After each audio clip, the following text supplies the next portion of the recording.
Bien, bonjour à tous. C'est pour moi un très grand plaisir d'ouvrir cette journée parce que ça fait 8 ans, pratiquement 8 ans que j'ouvre des journées d'études, des colloques, et donc j'ai accompagné Vivalter. Vivalter a terminé son travail c'est dans le courant des dernières semaines, et aujourd'hui nous ouvrons donc avec produits laitiers, espace et marché, la première journée du nouveau programme régional Teresma, qui est co-organisé, qui est porté par les deux mêmes porteurs, Corinne Marache et Philippe Mézy, qui ont réussi à décrocher ce projet région. Et je crois que c'est extrêmement important dans la mesure où le problème des projets régions, c'est qu'ils ont toujours été notre fleuron, les fleurons du SEMS, mais très souvent, ils s'interrompent au bout de 4 ans, et donc forcément, le travail il reste un petit peu en plan sans qu'on puisse le poursuivre. Le Teresma permettra donc d'entretenir les réseaux qui ont été créés par Vivalter, et c'est, je dirais, ce que nous faisons de mieux au centre, dans la mesure où c'est un programme qui est largement international. Aujourd'hui, avec une journée qui est franco-italienne, largement franco-italienne, avec des participants des universités de Milan et de Parme. C'est également un projet qui est largement ouvert, pluridisciplinaire et ouvert sur les socio-professionnels, et ça aussi c'est très important, nous y tenons beaucoup, et l'histoire de l'alimentation s'y prête particulièrement, mais les socio-professionnels savent répondre à cette demande des historiens de l'alimentation, et c'est également un projet qui est au carrefour de l'histoire sociale et de l'histoire économique, de l'histoire rurale, de l'histoire de l'alimentation, de l'histoire des produits régionaux. Donc on est dans le pluridisciplinaire, dans le transdisciplinaire, et c'est pour moi véritablement un très grand plaisir que d'ouvrir cette journée en ce 1er avril. Il n'y a absolument pas de poisson en ce 1er avril 2016. Voilà, bonjour à tous et bienvenue sous le soleil bordelais, parce qu'il ne pleut pas toujours à Bordeaux. Merci Michel. Merci Michel d'avoir accepté d'ouvrir cette journée, et puis surtout merci au SEMS, le centre que tu diriges avec brio depuis plusieurs années, qui a accompagné financièrement Vivalter, qui accompagne financièrement Teresma. Donc c'est quand même une marque de confiance, et il faut dire tout d'abord que l'origine de ce projet a été un axe émergent du SEMS avant de devenir un projet région, donc ça montre que tu nous as fait confiance alors que ces thématiques finalement étaient tout juste naissantes à Bordeaux 3, et ça montre que cette confiance, on a essayé d'en être digne en tout cas, et que ça fonctionne, et en tout cas que ça a créé des synergies entre de nombreux chercheurs, puisqu'effectivement Teresma, donc ce programme qui vient de voir le jour, qui veut dire produits des terroirs, espace et marché, hier et aujourd'hui, réunit à peu près 33 chercheurs français et étrangers. Donc évidemment aujourd'hui ce sont surtout des Italiens qui sont représentés, mais on a aussi notre collègue polonais Jaroslav qui est ici. Hier nous avions une collègue lituanienne, Jurgita, qui était présente également. Nous avons aussi des Belges, il y avait Isabelle Parmentier de Namur qui était là avec nous hier également, mais également des collègues canadiens, puisque la volonté a été aussi d'ouvrir cette réflexion donc au territoire nord-américain. Donc Michel a parlé de pluridisciplinarité, c'est une réalité, même si le projet émane des historiens. Nous avons avec nous dans ce programme de recherche de nombreux géographes, des cartographes que vous verrez également en fin de matinée, qui arriveront tout à l'heure, des sociologues de l'alimentation, des gens venus du monde de l'économie rurale et agroalimentaire, mais aussi des spécialistes de l'environnement, du tourisme, du marketing. Donc c'est un vrai programme pluridisciplinaire, et on essaie vraiment de construire des journées aussi pluridisciplinaires que possible, afin que ça ne demeure pas de l'affichage, mais qu'on essaie vraiment de dialoguer ensemble et de confronter nos notions, nos méthodes et nos réflexions. Alors il y a 4 centres de recherche vraiment partie prenante de ce programme, le SEMS bien sûr, qui nous accueille aujourd'hui dans cette Maison des sciences de l'homme d'Aquitaine, un centre de recherche voisin donc, de l'université Bordeaux-Montaigne qui s'appelle Passage, qui est le centre de recherche de géographie et d'environnement de cette université, L'équipe alimentation de Tours, ici représentée donc par Jean-Pierre Ouillot, qui est un habitué de la maison et surtout un partenaire vraiment de confiance depuis que l'on travaille sur ces questions d'alimentation. Et on va dire que tu nous as presque tout appris sur la manière de monter des projets et de tisser des liens avec le monde socio-professionnel. Donc je crois que voilà, si on arrive à faire aussi bien que vous, ça sera déjà pas mal, mais ce sera dans longtemps. Et puis bien sûr le Food Lab de Parme, représenté ici aujourd'hui par Stefano Magnanoli. Il y avait hier Giovanni Seccarelli, mais qui a dû repartir aujourd'hui. Donc autant d'équipes qui travaillent soit pour partie, soit vraiment complètement dans le domaine des réflexions sur l'alimentation, sur les produits, sur la typicité, la renommée de ces produits notamment. Alors, les axes de réflexion de ce programme de recherche, l'objectif, c'est véritablement d'essayer de comprendre les liens que les produits de terroir tissent avec le territoire, tissent avec le terroir, du moment du local de la production, finalement, jusqu'à l'international de la consommation, de la commercialisation. Donc ce lien au territoire, il y a le lien réel de la production, bien évidemment, mais il y a aussi le lien pensé, fantasmé même parfois, voire imaginaire, voire totalement instrumentalisé, qu'il peut avoir au moment de la publicité, de la mise en marché, du marketing, de l'emballage, etc. Donc la volonté, c'est vraiment d'interroger le devenir de ce lien au territoire, à la fois dans les différents moments de vie du produit, mais aussi dans le temps long, dans la diachronie. C'est pour ça que ce programme de recherche entend remonter à l'époque moderne, voire même au-delà, puisque Giovanni, par exemple, travaille aussi sur l'époque médiévale. Donc c'est vraiment d'interroger ce lien au territoire et les formes que prend ce lien au territoire, et surtout comment le territoire d'origine peut devenir soit un atout, soit un handicap pour ce produit et pour sa valorisation. La volonté, c'est aussi d'essayer de comprendre et d'analyser la manière dont ces produits de terroir s'insèrent dans les marchés locaux, marchés régionaux, marchés internationaux, quels sont les processus à l'œuvre, et finalement, quels sont les acteurs qui interviennent à différents moments pour parvenir à faire connaître ces produits et quelles sont les méthodes qui sont employées. Donc évidemment, lié à ce que je viens de dire, il y a toute la question de la réputation du produit, de sa renommée, comment elle se construit, comment elle se pense, comment elle évolue aussi de manière rarement linéaire, avec des moments de déclin, avec des moments de fort développement. Ce sont ces questions-là aussi qui nous intéresseront dans ce programme de recherche. Des études aussi autour de la question des savoir-faire et des savoir-vendre qui sont extrêmement importants dans la trajectoire du produit, dans son succès ou dans son déclin, bien évidemment. Et puis parce que ça fait aussi partie des thématiques qui marchent assez bien ces dernières années, toute la réflexion autour du patrimoine immatériel que constituent ces produits de terroir, qui peuvent représenter pour certains territoires une véritable ressource à l'innovation, finalement, dans les domaines du tourisme, de l'économie, bien évidemment. Donc voilà un petit peu les grandes thématiques que se propose d'envisager ce programme de recherche dans les 3 ans à venir. Et donc aujourd'hui, plus spécifiquement, nous allons essayer d'envisager ces éléments-là à travers le prisme des produits laitiers, encore plus même des fromages, puisque nous avions une étude sur le beurre, mais notre collègue a vu son train malheureusement annulé, donc il devait prendre un train de nuit depuis quand. C'était déjà un parcours du combattant en soi, mais avec la grève en plus, il a fini par capituler, mais on lira le papier cet après-midi. Donc je remercie vraiment tous les participants. Certains sont venus de loin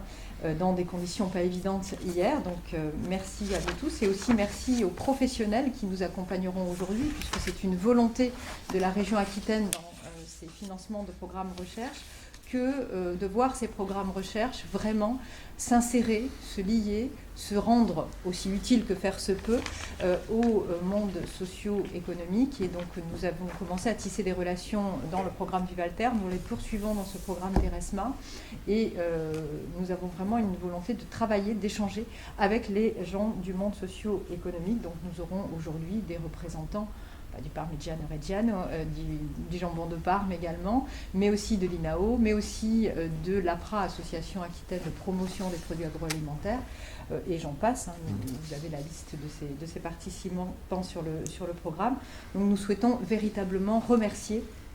à tous ces intervenants très diversifiés qui feront, je l'espère, la richesse de cette journée. Et puis enfin, avant de donner la parole à Philippe pour qu'il fasse un petit peu le point sur le bilan scientifique finalement de ces réflexions sur les produits laitiers, je voudrais aussi insister sur ces collaborations franco-italiennes, puisque c'est une journée vraiment franco-italienne que nous avons souhaité organiser, qui sont entreprises depuis très longtemps entre Tours, Bordeaux, Parme et Milan, et donc qui montrent finalement que nous avons, au-delà de la spécificité de ces territoires, bien évidemment, et des produits que nous allons envisager, qui montrent finalement les très très nombreuses convergences d'approches qu'il y a en Italie et en France autour de ces questions de la typicité, de la réputation des produits, du terroir, du made in. Donc je pense que ces études de cas vont nous permettre de confronter nos approches et de voir finalement que nous avons beaucoup à échanger sur ces questions. Et je laisse tout de suite la parole à Philippe sur le bilan historiographique. Alors je ne me lancerai pas dans un bilan historiographique dans un état de l'art de grande ampleur, juste sans doute rappeler quelques jalons pour situer un peu cette journée d'études donc sur les produits laitiers, les espaces et les marchés, en plaçant d'abord peut-être ce que je connais le moins mal, c'est-à-dire le côté français, pour remarquer qu'il y a toujours eu des études ponctuelles, notamment de la part des géographes, dans des études régionales sur les produits laitiers, sur les fromages, sur les beurres, mais que finalement les études d'ampleur centrées sur les produits laitiers en tant que tels, finalement sont assez récentes, et je pense que le colloque qui a été tenu à Caen en 1985, Histoire et géographie des fromages, a sans doute représenté un jalon important en rassemblant un certain nombre d'études et en posant un certain nombre de questions. Depuis, les travaux se sont développés, me semble-t-il, à travers des études importantes, notamment de la part des géographes, évidemment les travaux de Claire Delfaux sur les fromages, de Julien Fressigne aussi sur les appellations. Et puis du côté des historiens, les produits laitiers n'ont pas été oubliés. Ici, on peut évidemment penser aux travaux de Pierre Guillaume sur le lait, sur son aspect consommation, production, etc., sa dimension culturelle. Et puis sur les fromages, des études d'importance d'Hélène Vialet sur le Beaufortin, sur Saint-Nectaire, les travaux de Whitbord Sims, et puis plus récemment, la thèse de Sylvie Vabre sur le Roquefort, et puis il y a quelques mois, la thèse d'Olivier Poncet, donc qui malheureusement ne sera pas Fabrice, pardon, ne sera pas parmi nous, sur le beurre de Normandie, une étude qui se place dans la longue durée, du XVIIe, XVIIIe siècle jusqu'à la Première Guerre mondiale. Donc on a des travaux qui se sont multipliés du côté des historiens. Les économistes, évidemment, les sociologues, les ethnologues ne sont pas en reste. Des études sur les AOC se sont multipliées. Des approches plus culturelles aussi, je pense aux travaux de Pierre Boisard sur le camembert, sur son image, sur sa réputation. Donc on a finalement une floraison d'un certain nombre de travaux récents avec des approches à la fois culturelles, économiques, géographiques, bien évidemment. Du côté italien, les études aussi existent et sont nombreuses. Alors, dans une approche culturelle, il y a quelques années, Massimo Montanari avait publié un ouvrage entre la poire et le fromage, qui s'interrogeait sur la dimension culturelle du fromage, sur le rapport qu'on pouvait avoir au fromage, mais aussi des études centrées sur des productions de Mario Iotti ou de Mario Zanoni sur le parmesan, les travaux de Stefano Magnagnoli sur le parmesan également. Donc on a un certain nombre d'études, un foisonnement d'études, et il nous semblait donc intéressant de se poser un petit peu la question de la convergence entre ces travaux côté français et côté italien. Et puis le choix finalement de s'intéresser aux produits laitiers, c'est finalement par rapport à nos réflexions, c'est que ça offre une large gamme de facettes de produits, me semble-t-il. Dans cette catégorie des produits laitiers, on va retrouver à la fois des produits extrêmement réputés, anciennement réputés, à des échelles internationales, et puis des productions beaucoup plus résiduelles, beaucoup plus locales, avec des marchés de niche. On va trouver des produits frais, comme la crème, et puis des produits de longue conservation, comme les fromages à pâte sèche. On va trouver des productions fermières, puis on va aussi trouver des productions industrielles. Donc on a, à travers les produits laitiers, finalement, énormément de facettes de production. On va trouver des territoires, en termes d'espace, des territoires de montagne, et puis des productions qui sont plutôt dans des zones périurbaines. Donc on a multiples facettes, me semble-t-il, ça nous a semblé intéressant. Et par rapport au programme Teresma, tel qu'il vous a été présenté par Corinne, Les produits laitiers nous apparaissent comme un prisme finalement pour étudier ce lien entre produits, dénomination, commercialisation. Justement parce que les produits laitiers, et je pense notamment au fromage, sont insérés depuis longtemps dans des signes de qualité, des signes d'identification territoriale. On peut penser au parmesan, voilà, le XIIIe siècle, on peut avoir une identification qui remonte très loin, on peut penser au Roquefort, la première AOC fromagère. Donc on a vraiment des produits finalement qui sont très intéressants. Puis il y a un autre élément qui nous semblait aussi à prendre en compte dans ces produits laitiers, c'est qu'on est dans les logiques finalement très tôt, dans des logiques de concurrence et de relations internationales finalement entre les fromages. Alors pour ce que je connais un petit peu, c'est-à-dire le XVIIIe siècle, on peut penser à tout ce qui se passe en Auvergne, autour des fromages d'Auvergne, cette volonté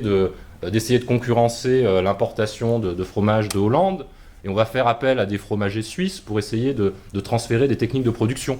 Donc on est au XVIIIe siècle et on a finalement déjà cette dimension internationale de concurrence entre les produits.